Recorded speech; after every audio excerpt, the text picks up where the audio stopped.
It is a bright Wednesday morning in the class of the Sidekicks. They are still on cloud 9 from their dodgeball win, even if Maverick backstabbed them and left them to become a hero. A real hero. At least they have bragging rights. The kids are all working on color sheets, except for Justice, who is listening to her iPod. Miss Cambridge hangs up the school phone, looking perplexed.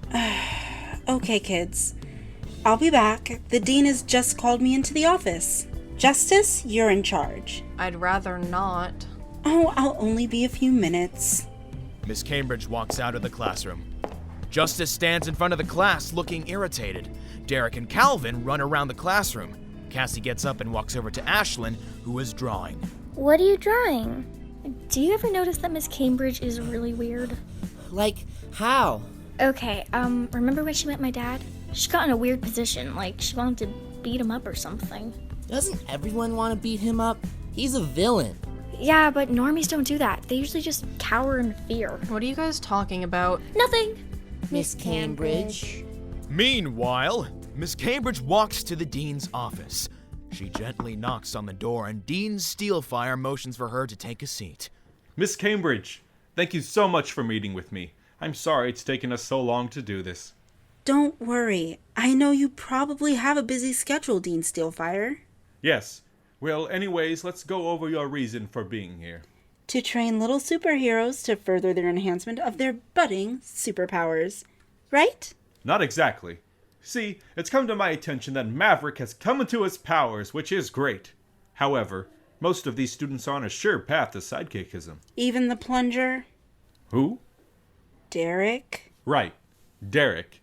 He was put there by recommendation of his mother. Barb. Who? Never mind, it's not important. She'd rather remain anonymous anyways. Dean Steelfire lightly taps his pen against the desk while looking thoughtful. I'm going to be straight with you, Miss Cambridge. The students you're teaching are not qualified to be heroes. If they were, they wouldn't be in your care. You're not even a hero from what I understand. I'm a hero. Wait, who told you that? Was it Noriko? I mean, I may not be a hero in the way everyone else is, but I've done heroic things. Like what?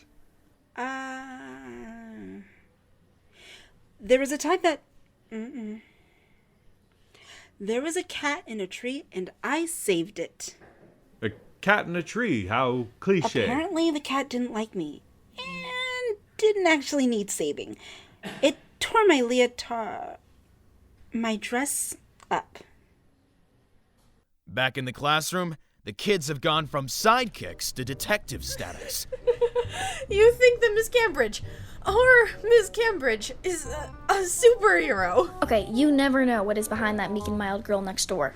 Hey, what are you doing? Justice is opening the desk drawer and pulling out Miss Cambridge's IQ phone. Should we check her photos? I mean, if she's a hero, then we'd find pictures of, I don't know, her costume or something. Well, how are you gonna get into... Justice swipes the phone open like a boss and smiles. Whoa! Justice just broke into Miss Cambridge's phone. I think that's a federal offense. Teach me your ways.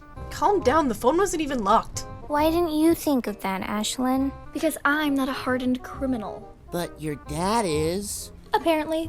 But so is Justice's family. Not even. My parents Are we gonna investigate Miss Cambridge's secret identity? Or did you just break into her phone for nothing? Back in the dean's office, Miss Cambridge is fidgeting nervously, while Dean Steelfire begins discussing the rules. As I was saying, you got lucky with Maverick, but the last 5 kids have no chance. Especially that big girl, Jamie.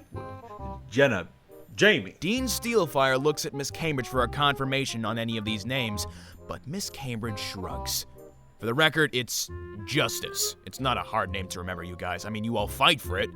Hopefully. Well, anyways, my point is, if you do get lucky again, the student will be transferred to Miss Noriko's class. I'm sure you understand. Oh, wait. So, what if they all learn their powers? What then? Am I out of a job? Well, if you aren't teaching any students, Miss Cambridge, I don't think we can afford to continue paying you. But rest assured, it will not happen. Okay, so you just wanted to meet with me to help me define... what? Boundaries? Yes, exactly, boundaries. But like I said, it probably won't happen and you'll go on to help the kids learn how to be super sidekicks. Super sidekicks. These kids, all of them have amazing potential. Every single one of them. I am shocked by you, Dean. I've never seen this side of you before. Usually you're a bit more positive and upbeat. Have we met before? No, what? While Miss Cambridge attempts to pull her foot out of her mouth, we go back to the children, who are steadily going through all of Miss Cambridge's personal photos. Let's hope they don't find anything, risque. What is the show rated again? PG? Never mind. Where was I? Oh, right. Justice is swiping through the pictures while the younger kids try to see what she's looking at. Let us see. The pictures aren't even all that interesting. Justice lowers the phone, but before Calvin can do anything, Ashlyn grabs it and begins her own investigation. Boring. Ew! Why would you wear that? Was that picture taken in the 1900s? The 90s, not the 1900s. What's the difference? The 1900s were right before the... No one cares, Calvin. Just trying to help. Wait, go back to that picture. I thought I saw Captain Whirlwind. Ashlyn frantically swipes left to find the picture, but it was apparently missed by 4 other photos.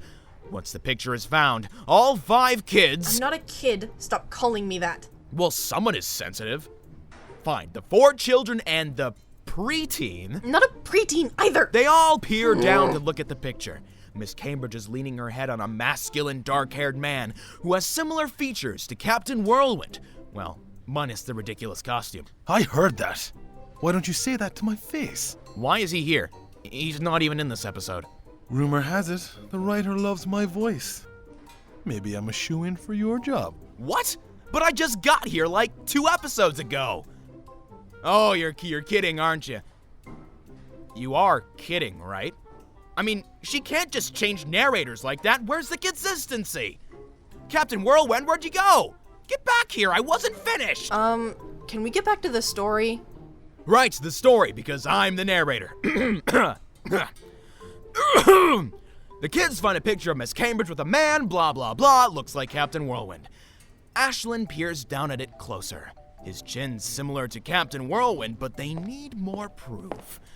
Miss Cambridge walks in looking highly upset. It isn't until Ashlyn shoves the phone back into Justice's hand that Miss Cambridge spots them holding her phone. Miss Cambridge, Justice went through your phone. I told her not to, but she wouldn't listen. Wow, I didn't see that one coming. Miss Cambridge lifts a brow at Justice, who is clenching her fists, looking like she's about to shove Ashlyn into a locker. If this school had lockers. Why, you little... Well, did you find what you were looking for? Not really. Have your phone back. Miss Cambridge, are you okay? You look like you ate sour sushi. If only that were it. Miss Cambridge, how long do you think it'll take us to get our powers like Maverick did? I want to be a hero too. Shouldn't be much longer. After all, if Maverick can get his powers, anyone can. Even me? Except you. He has a point. Growing hair isn't a power, Cassie. We aren't in some stupid fairy tale. Well, that wasn't very nice.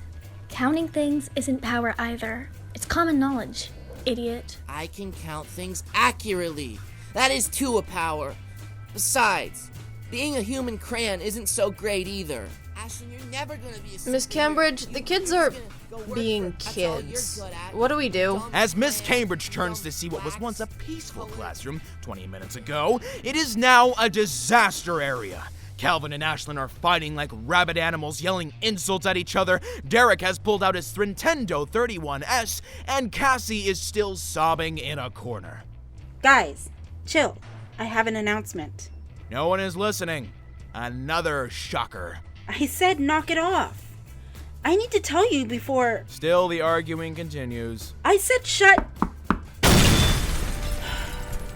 up. As the door explodes open, because that type of thing happens in this world, the kids freeze for half a second. Literally, half a second as... Jesus Christ. Oh my god, it's Captain Whirlwind! Wow. Of course they're excited to see you. Class, please welcome our new teaching assistant, Captain Whirlwind. Hello, kids. Are you ready to learn how to be a real hero? I said teaching assistant. I'm still the teacher here. Sure you are, Cammy. I obviously meant helping you help them to become the best that they could be. Right. And it's Miss Cambridge? Oh. Our history goes a little past formalities, don't you think? You know his secret identity? No. Maybe. Miss Cambridge punches his arm, sending little electric shocks down his bicep. It doesn't make him flinch, but raises the hair on his arms. How did I not see this coming? Captain Whirlwind was actually in this episode. I'm the narrator. I'm supposed to know it all. Maverick is going to be so jealous. To be continued. And now it's time for the super historical fact. Cohen Riddler, one of Black Panther's students, is known or will be known as Bluebird Man. I think that's how his name is going to end. That seems to be where he's heading. When the heroes' previously sidekicks reach their advanced hero class, they finally earn their cape or whatever they will don as their superhero costume. His parents are from Normal City, both of them humans, but adopted him as a child because in Normal City, the super achieving kids are the ones that have at least some minute bit of talent. Everyone else is like, got some degree at like MIT or did this or such or that and decided to settle with their lives. But that sounds like a them problem. Because he stayed in the system so long, he isn't the nicest kid in the world, but does have a good heart. Maybe. Not really sure. I mean, kids these days are pretty darn heartless with their iPhones and their chap snaps and their Insta fam, Maybe. I don't know. I'm not really sure. I'm just reading off a teleprompter and kind of casually going off into various tangents about nothing, really, and just trying to keep my sanity in this hot, closed space. Anyways, that's all we have for you today. Stay tuned for the next Sidekicks episode and have a... Are you kidding me? Who writes this? Come on, guys. Come up with something original. Have a super freaking day. I don't care. I'm done. I'm done. I'm done. I'm done with this mother freaking... Ugh.